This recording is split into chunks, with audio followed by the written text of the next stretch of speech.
유다 여호와사밧 18년에 이 북이스라엘의 7대 왕 아합의 아들이자 이 8대 왕 아하시아의 동생인 이 여호람이 사마리에서 12년간 다스렸다라고 오늘 1절 말씀에 기록이 되어 있습니다.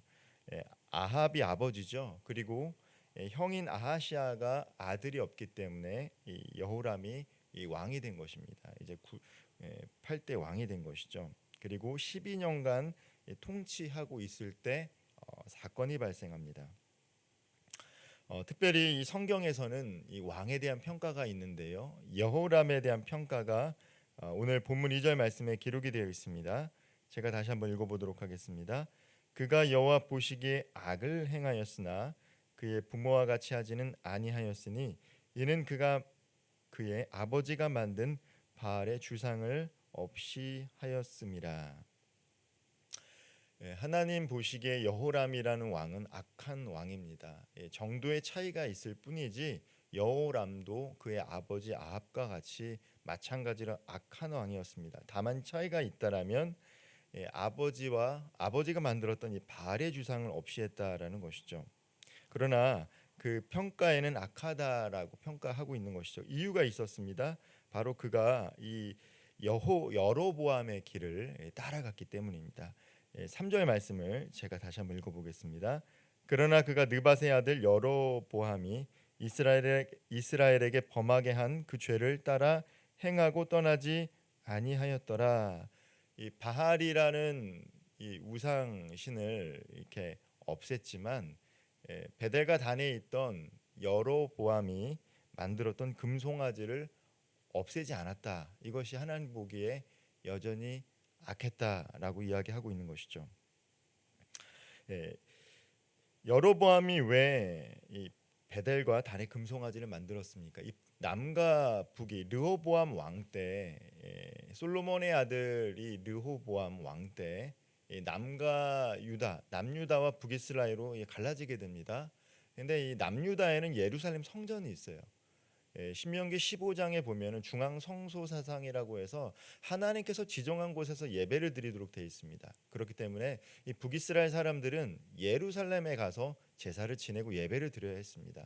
그런데 어떻습니까? 이 북이스라엘 사람들이 남유다로 계속 가다 보면 이 르호보암 왕에게 마음을 뺏길까봐 이 북이스라엘 여로보암 왕이 북이스라엘의 남단과 북단, 이 베델과 단 그 두 지역에 금송아지를 둬서 예루살렘으로 내려가서 제사 지내지 말고 이 베델과 단에서 이 금송아지를 섬기라라고 한 것이죠. 그리고 그것이 이제 북이스라엘 왕들이 따랐던 것입니다.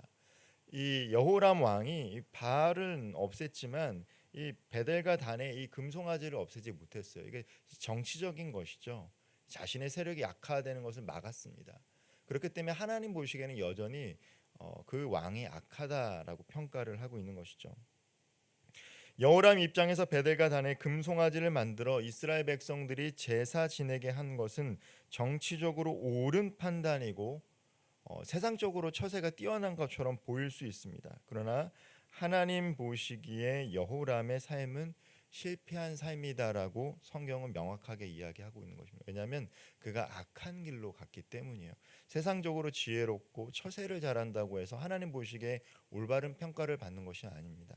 하나님은 하나님이 제시한 길을 걸어가는 사람들을 올바른 길로 간다라고 이야기하고 있는 것이죠. 여호람의 통치로 이제 국력이 악화됩니다. 아합 왕과 같이 않았던 것 같아요. 12년 동안 여호람이 통치를 하다 보니까 어떻게 됩니까? 국력이 점차 쇠약해졌어요. 그때 매년 조공을 바치던 이 다윗 때부터 매년 조공을 바치던 모압 왕 메사가 약해진 틈을 놓치지 않고 배반했습니다. 조공을 더 이상 바치지 않게 된 거예요. 그것이 4절과 5절에 기록이 되어 있습니다. 그러자 여호람은 어떻게 합니까? 그것을 그냥 좌시하지 않았습니다. 남유다의 여호사밧 왕에게 사신을 보내서 모압 왕을 치자라고 제안을 해요. 8절 말씀을 제가 한번 읽어보겠습니다. 여호람이 이르되 우리가 어느 길로 올라가리까 하니 그가 대답하되 에돔 강약길로니이다 하니라. 이제 여호람이 여호사밧에게 제안을 합니다. 전쟁을 함께하자라고 하시자 여호사밧이 그 제안을 수락합니다. 그리고 여호람이 어느 길로 갈까요?라고 물어봅니다. 모압으로 가는 길은 이 북과 남으로 가는 두 길로 있는데 이때 여호사밧은 에돔 광야길로 가자라고 제안한 거죠. 남쪽 길로 선택을 한 것이죠. 왜냐하면 그쪽 이 모압을 치러 가는데 남쪽으로 가다 보면 에돔을 지나가게 되는데 에돔 사람들에게도 도움을 요청하자는 것이죠. 당시에 이 에돔은 남유다의 속국이었습니다. 즉 여호사밧은 자신의 속국인 에돔길을 통해서 에돔 왕과 함께 합세해서 세 개의 국가가 연합해서 이 모압을 치자라고 제안을 한 것입니다. 정말로 이제 북이스라엘과 남유다 이제 에돔까지 세 개의 나라가 연합해서 이제 모압을 치게 되는 그 순간입니다. 전략적으로 참 뛰어나 보입니다. 그런데 문제는 무엇입니까? 그들이 하나님께 뜻을 구하지 않았다라는 거예요. 여호람은 당연히 하나님의 뜻을 구하지 않았고요. 여호사밧은 어떻습니까? 이 전쟁 때 찬송했던 왕인데 그럼에도 불구하고 안타깝게 하나님의 뜻을 구하지 않았죠. 그리고 전쟁을 치르게 된 것입니다. 전쟁을 치르게 길을 떠났는데 7일 만에 큰 위기를 맞게 됩니다. 오늘 본문 9절 말씀 제가 다시 한번 읽어보겠습니다. 이스라엘 왕과 유다 왕과 에돔 왕이 가더니 길을 둘러간 지 7일에 군사와 따라가는 가축을 먹일 물이 없는지라. 에돔 왕이 합세했습니다. 에돔길로 갔기 때문에 에돔 왕이 합세했습니다. 근데 문제는 무엇입니까? 물이 떨어진 거예요. 가축과 군사를 마시게 할 만한 충분한 물이 없었다라는 것이죠. 전쟁에서 중요한 것이 무엇입니까? 식량이죠. 식량입니다. 먹을 물과 마실 물이 없으면 전쟁을 치를 수가 없어요. 근데 지금 물이 떨어졌다는 것이죠. 전략적으로 세 개의 국가가 연합해서 모압을 치는 것 승산이 있었는데 안타깝게도 그 길을 떠나는 가운데 물을 준비하지 못했던 것 같습니다. 문제에 직면한 것이죠. 문제에 직면을 하게 된 것입니다. 그때 여호람은 어떻게 합니까? 하나님을 원망하고 탄식합니다. 하나님이 우리를 멸망하게 하려고 이렇게 했다라고 이야기하고 있어요. 그런데 남유다 여호사밧은 어떻게 합니까? 하나님의 뜻을 비로소 이제 하나님의 뜻을 구하려고 해요. 하나님의 뜻을 물어볼 만한 사람을 찾습니다. 아차, 내가 잘못된 길을 걸어갔구나. 지금 이 상황에서 하나님의 뜻을 물어봐야겠다라고 결단한 사람이 바로 남유다의 여호사밧 왕입니다. 똑같이 문제를 직면하더라도 반응이 다르다라는 것을 오늘 말씀을 통해서 알 수 있게 됩니다. 이 삶 가운데 문제를 직면하게 되면 어떤 사람들은 북이스라엘의 여호람 왕과 같이 낙심하고 절망하고 불평해요. 자신이 잘못했음에도 불구하고 하나님 원망합니다. 낙심하고 절망하고 불평합니다. 이러한 반응을 보이는 사람들이 있어요. 또 어떤 사람들은 어떻습니까? 문제 앞에서 자신을 도울 만한 사람들을 찾게 급급합니다. 이 문제를 만났으니까 이 경제적인 문제를 어떻게 해결해야 될까? 저 사람에게 가서 내 문제를 말하고 도움을 구할까? 이 육신의 연약함을 어떻게 해야 될까? 빨리 좋은 병원 연락해서 좋은 의사 만나야겠다. 이렇게 사람을 찾게 된다는 것이죠. 그런데 어떻습니까? 때로는 그것이 좋은 결과도 나타날 수 있지만 사람들을 찾고 애원했지만 그 끝이 실망으로 끝날 때가 있다라는 거예요. 그리고 어떤 사람들은 남유다 여호사밧 왕과 같이 문제 앞에서 어떻게 합니까? 사람과 환경을 찾기 전에 하나님의 뜻이 무엇이는지 다시금 묻는 사람들이 있다라는 거예요. 내가 잘못된 길을 왔었구나. 이 길에서 나는 어떻게 해야 되는가? 하나님께 이제 묻기 시작하는 것이죠. 올바른 길을 가기 위해서. 11절 말씀 같이 한번 읽어보도록 하겠습니다. 여호사밧이 이르되 우리가 여호와께 물을 만한 여호와의 선지자가 여기 없느냐 하는지라.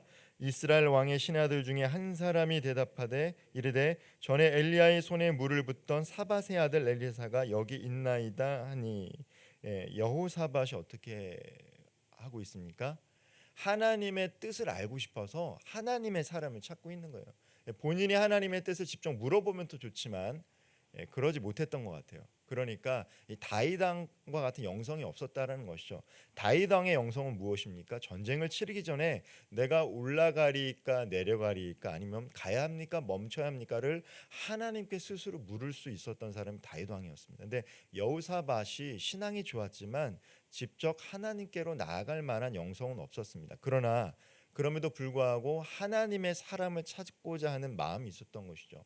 여호사밧은 엘리야가 누군지 알았어요.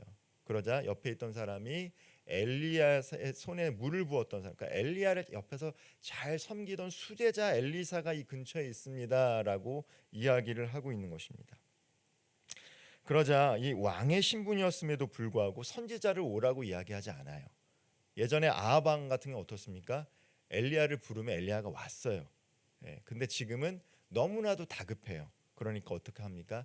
이 세 명의 왕이 직접 하나님의 사람을 찾아가는 거예요. 왕의 체면도 필요 없어요. 하나님의 뜻을 구하는데 하나님의 길을 묻는 데는 체면이 필요 없다라는 것을 보여줘요. 이 문제를 해결하려면 체면이 뭐가 중요합니까? 하나님의 뜻을 알아야 되는데. 그래서 이 세 명의 왕이 엘리사를 찾아가게 됩니다. 말씀을 좀 마무리하겠습니다. 우리가 선택을 잘하는 게 중요합니다. 여호람은 어떻습니까? 선택하는 데 있어서 하나님의 뜻을 묻지 않았어요. 여호사밧도 마찬가지였습니다. 선택의 갈림길에서 항상 하나님의 뜻을 먼저 구할 수 있는 우리 저와 성도님들 되기를 주님의 이름으로 축원하겠습니다. 그리고 우리가 혹여나 잘못된 선택을 할 수 있어요. 하나님께 뜻을 묻고 어떤 선택을 함에 있어서 자녀의 문제든 주거 이전의 문제든 사업의 문제든 미래와 장래의 문제든 혹은 자녀들의 결혼의 문제든 우리가 하나님의 뜻을 묻고 먼저 기도해야 됩니다. 근데 그렇지 못할 때가 있죠. 그렇게 선택하지 못할 수가 있어요. 그래서 시간이 지나서 잘못된 선택으로 인해서 우리 삶 가운데 문제를 직면할 때가 찾아옵니다. 그런데 어떻게 해야 됩니까? 그때는 잠시 멈춰서 해야 돼요. 잠시 멈춰서 해야 됩니다. 그리고 어떻게 해야 됩니까? 여호람처럼 원망하는 것이 아니라 여호사밧처럼 하나님의 뜻을 구할 수 있어야 돼요.